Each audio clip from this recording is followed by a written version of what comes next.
ઓમ નમો ભગવતે વાસુદેવાય નમઃ. જય શ્રી કૃષ્ણ. મિત્રો, આજે આપણે જાણીશું ગરુડ પુરાણનો 10મો અધ્યાય.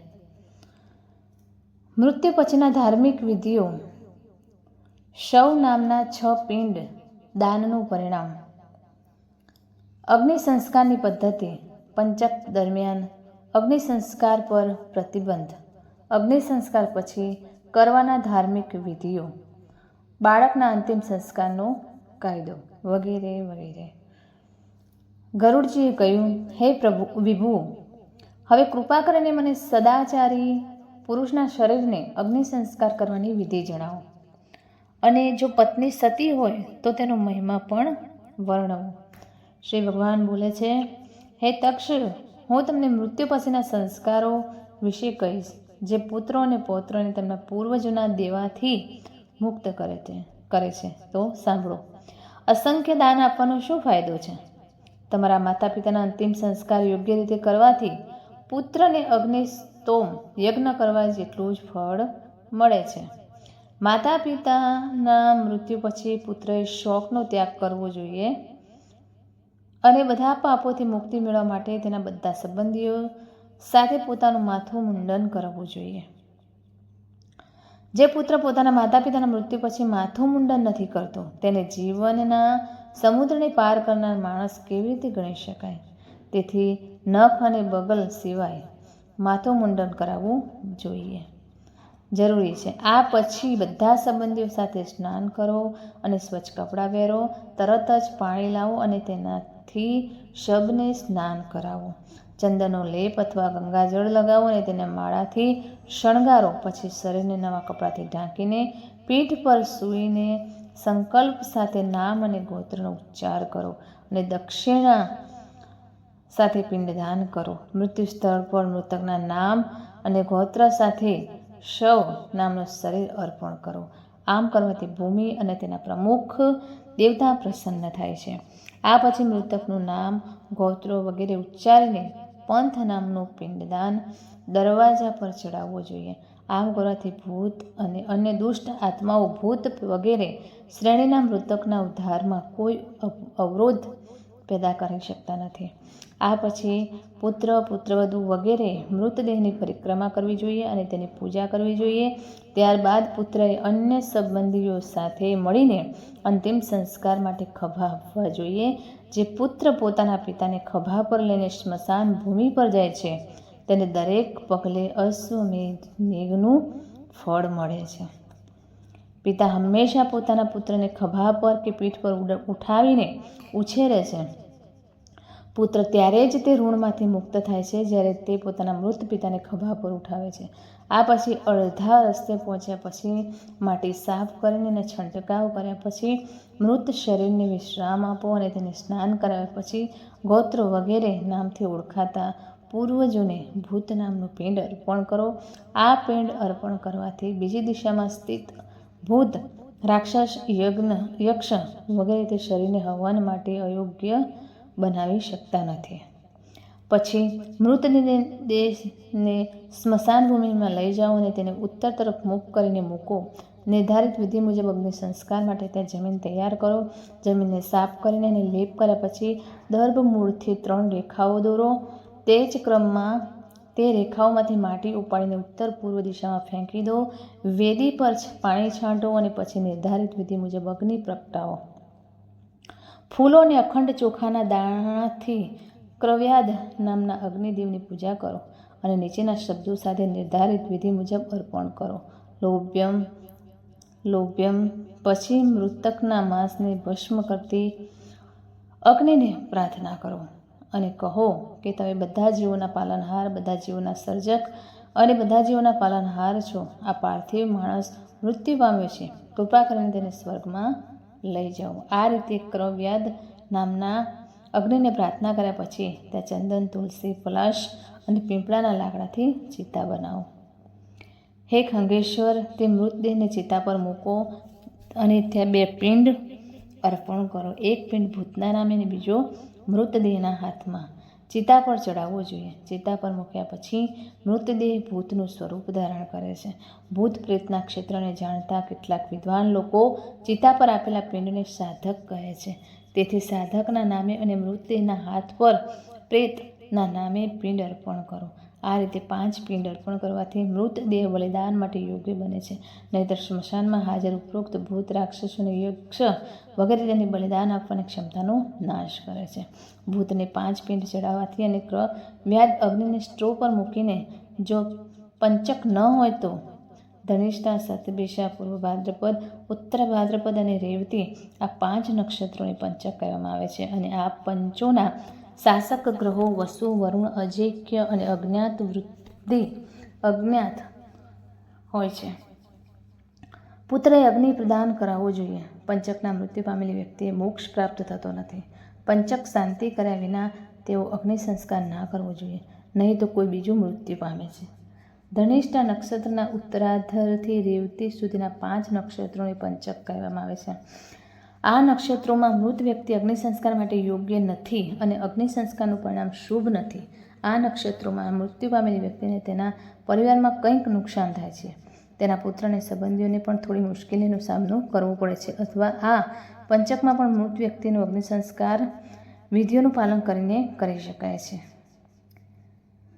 પંચક મૃત્યુ પામેલ સંકળાયેલા બધા પાપોથી શાંતિ માટે હું તમને અગ્નિ સંસ્કારની પદ્ધતિ જણાવીશ. હે તક્ષ, કુશથી બનેલી આ 4 ઢીંગલીઓને નક્ષત્રોમાં મંત્રોથી પવિત્ર કરીને મૃત શરીરની નજીક મૂકવી જોઈએ.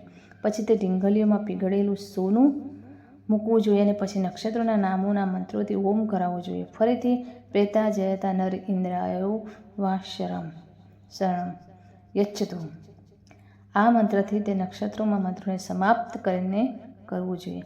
આ પછી તે ઢીંગલીઓ સાથે મૃત શરીરને અગ્નિ સંસ્કાર કરો.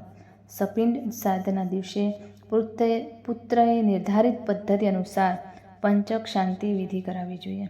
પંચક દોષની શાંતિ માટે વ્યક્તિએ અનુક્રમે તલ, સોનું, ચાંદી, રત્નો અને ઘીથી ભરેલું કાંસાનું પાત્ર દાન કરવું જોઈએ.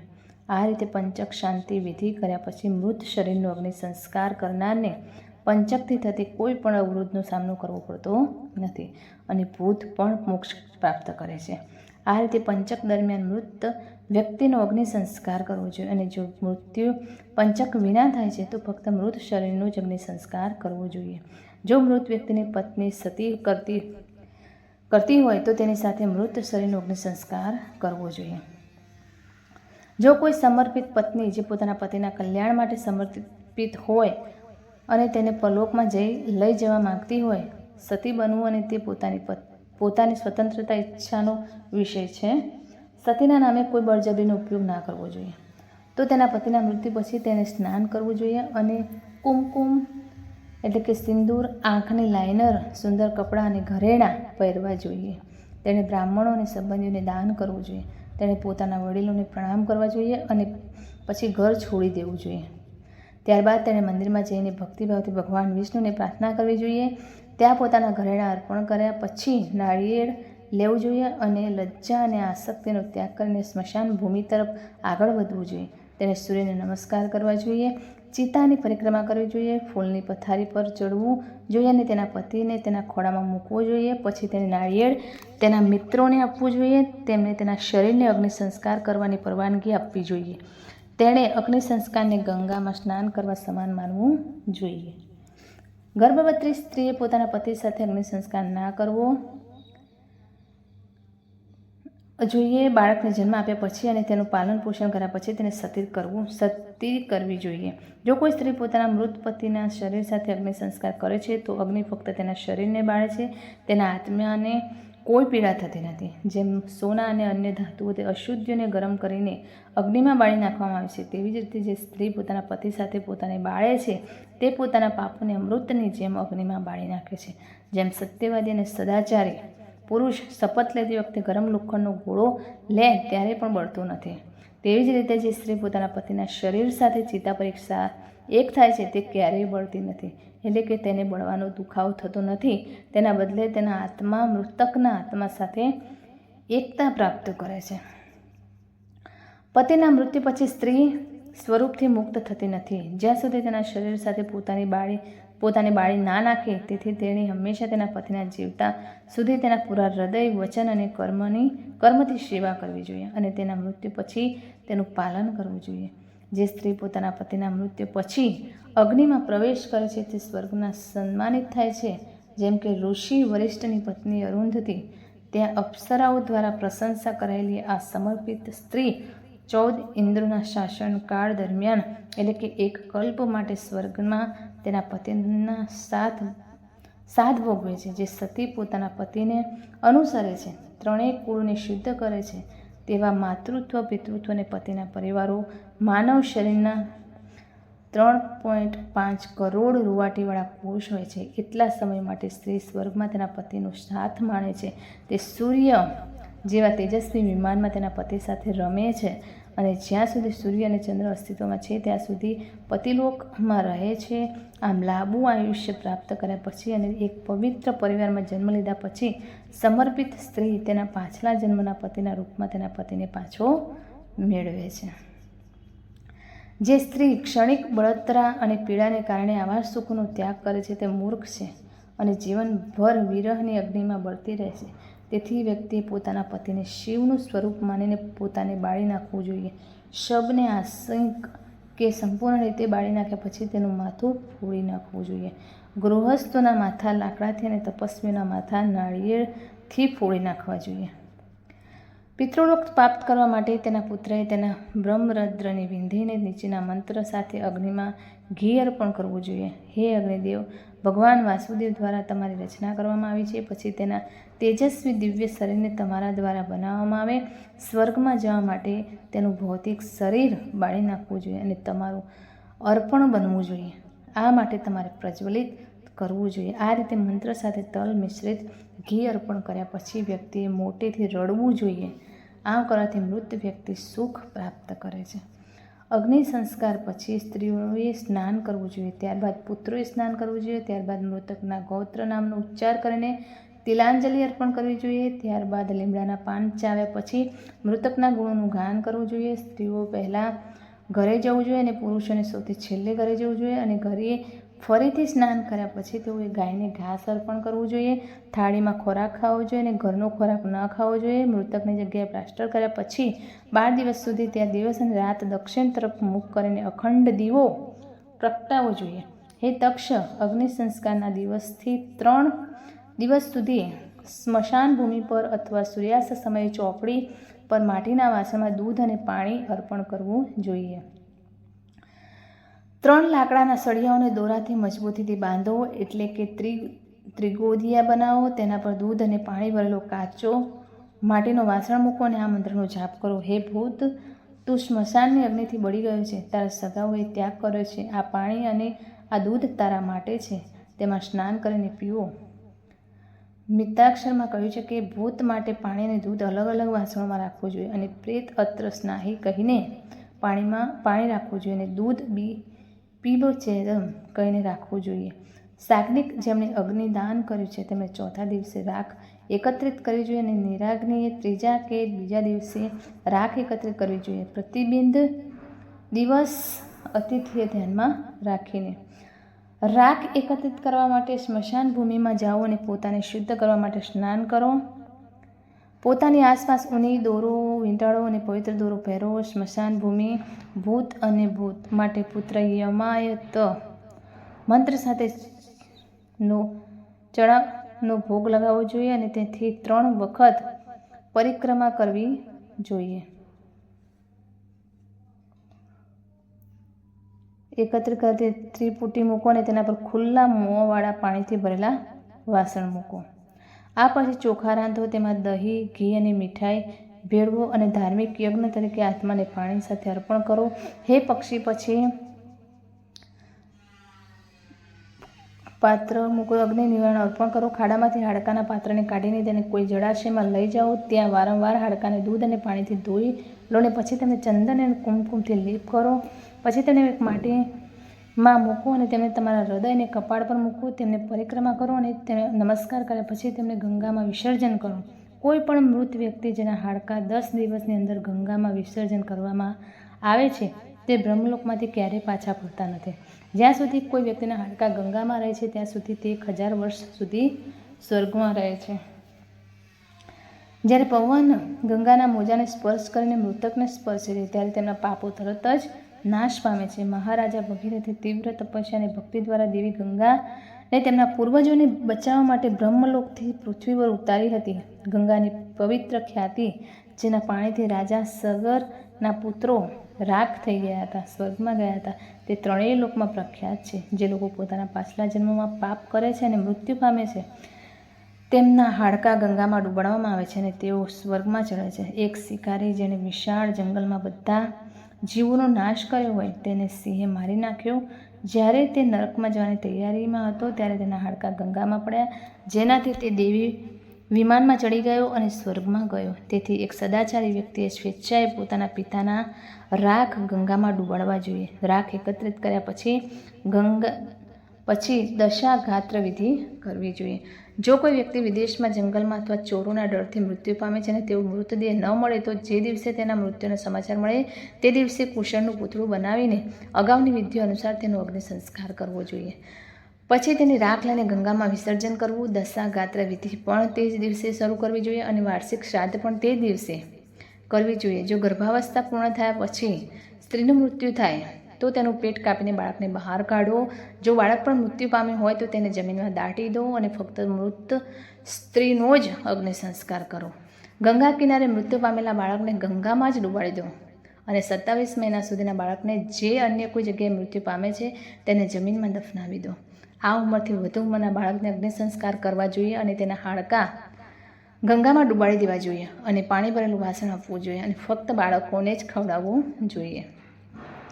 જો ગર્ભપાત થાય છે તો કોઈ ધાર્મિક વિધિઓ કરવામાં આવતી નથી, પરંતુ જો બાળક મૃત્યુ પામે છે તો તેના માટે દૂધ ચડાવવું જોઈએ. જો કોઈ બાળક ચૂડાકરણ વિધિ પહેલાં અથવા 3 વર્ષની ઉંમરે મૃત્યુ પામે છે તો તેના માટે પાણી ભરેલું વાસણ દાન કરવું જોઈએ અને ખીરનું ભોજન પીરસવું જોઈએ. જો કોઈ છોકરો મૃત્યુ પામે છે તો તેને ખોરાકના નાના છોકરાઓને પીરસવું જોઈએ અને જો કોઈ છોકરો કિશોરાવસ્થામાં મૃત્યુ પામે છે તો તે ખોરાક બ્રાહ્મણો અને તેની જ ઉંમરના છોકરાઓને પીરસવા જોઈએ. 5 વર્ષથી વધુ ઉંમરના બાળકના મૃત્યુ પર પછી ભલે તે ઉપનીત જેણે વિજ્ઞોપવિત વિધિ કરાવી છે હોય કે અનુપનિત જેનો યજ્ઞોપવિત વિધિ કરવામાં આવી નથી, અનુક્રમે 10 ગોળા પાયસન અને ગોળ અર્પણ કરવા જોઈએ. કિશોરાવસ્થામાં બાળકના મૃત્યુ પર વૃષોત્કર્ષ અને મહાદાનની વિધિઓ છોડીને એકાદશાના દ્વાદશની વિધિઓ કરવી જોઈએ. જો પિતા જીવિત હોય તો કિશોરાવસ્થામાં મૃત્યુ પામેલા બાળકનું સપિંડ શ્રાદ્ધ કરવામાં આવતું નથી, તેથી 12મા દિવસે ફક્ત એકોદિષ્ટ શ્રાદ્ધ કરવું જોઈએ. સ્ત્રીઓ અને શૂદ્રો માટે લગ્નને વ્રતબંધનો સ્થાનિક વિધિ માનવામાં આવે છે. જે લોકો વ્રત ઉપનયન પહેલાં મૃત્યુ પામે છે તેમના માટે બધી જાતિના મૃતકોને તેમની ઉંમરને અનુરૂપ સમાન વિધિઓ મળવી જોઈએ. જેમણે થોડા કાર્યો કર્યા છે, સાંસારિક સુખોમાં મર્યાદિત સંડોવણી હતી, યુવાન વયના અને નાના શરીર ધરાવતા તેમના માટે વિધિઓ ન્યૂનતમ હોવી જોઈએ. કિશોરાવસ્થા અને યુવાનીના સપ્યદાન, વૃષોત્કર્ષ, પદદાન, મહાદાન અને ગોદાન જેવા વિધિઓ કરાવવા જોઈએ. તમામ પ્રકારના સંન્યાસીઓના મૃત્યુ પછી તેમના પુત્રોને તેમના અગ્નિ સંસ્કાર કરવા જોઈએ. ન તો તેમને તિલાંજલિ અર્પણ કરવી જોઈએ, ન તો તેમના માટે દશાગાત્ર વિધિઓ કરવી જોઈએ, કારણ કે ફક્ત દંડ ગ્રહણ, સંન્યાસનો ત્યાગ સ્વીકારવાથી માણસ નારાયણ બને છે. ત્રિદંડ એટલે કે મન, વાણી અને ઇન્દ્રિયોને સંયમ અને ત્રિદંડ છે સ્વીકારીને આત્મા મૃત્યુ પછી ભૂત બનતો નથી. જ્ઞાનીઓ હંમેશા મુક્ત થાય છે કારણ કે તેમને તેમના સાચા સ્વરૂપનો ખ્યાલ આવી ગયો હોય છે. તેથી તેઓ તેમના માટે અર્પણ કરાયેલા પ્રસાદની પણ ઈચ્છા રાખતા નથી. તેથી તેમના માટે પિંડદાન અને ઉદક ક્રિયા ન કરવી જોઈએ, પરંતુ તેમના પૂર્વજોને ભક્તિમાં તીર્થ શ્રાદ્ધ અને ગયા શ્રાદ્ધ કરવા જોઈએ. હે તાર્કશ, આ 4 પ્રકારના તપસ્વીઓ હંસ, પરમહંસ, કુટીચક અને બૌદ્ધક આ મૃત્યુ પછી તેમને પૃથ્વીમાં દફનાવી દેવા જોઈએ. દફન વિધિ ફક્ત ત્યારે જ શક્ય છે જ્યારે ગંગા અને ગંગા જેવી નદીઓ ઉપલબ્ધ ન હોય. જો નજીકમાં કોઈ મહાન નદી હોય તો તેમને તેમાં ડૂબાડી દેવા જોઈએ. આમ ગરુડ પુરાણના સારાંશમાં સંચય કર્મ નિરૂપણમ નામનો 10મો અધ્યાય અહીંયા પૂર્ણ થાય છે. તો મિત્રો, ફરી મળીશું આગળના એક નવા અધ્યાય સાથે. ત્યાં સુધી નમસ્તે, જય માતાજી, જય શ્રી કૃષ્ણ, હર હર મહાદેવ.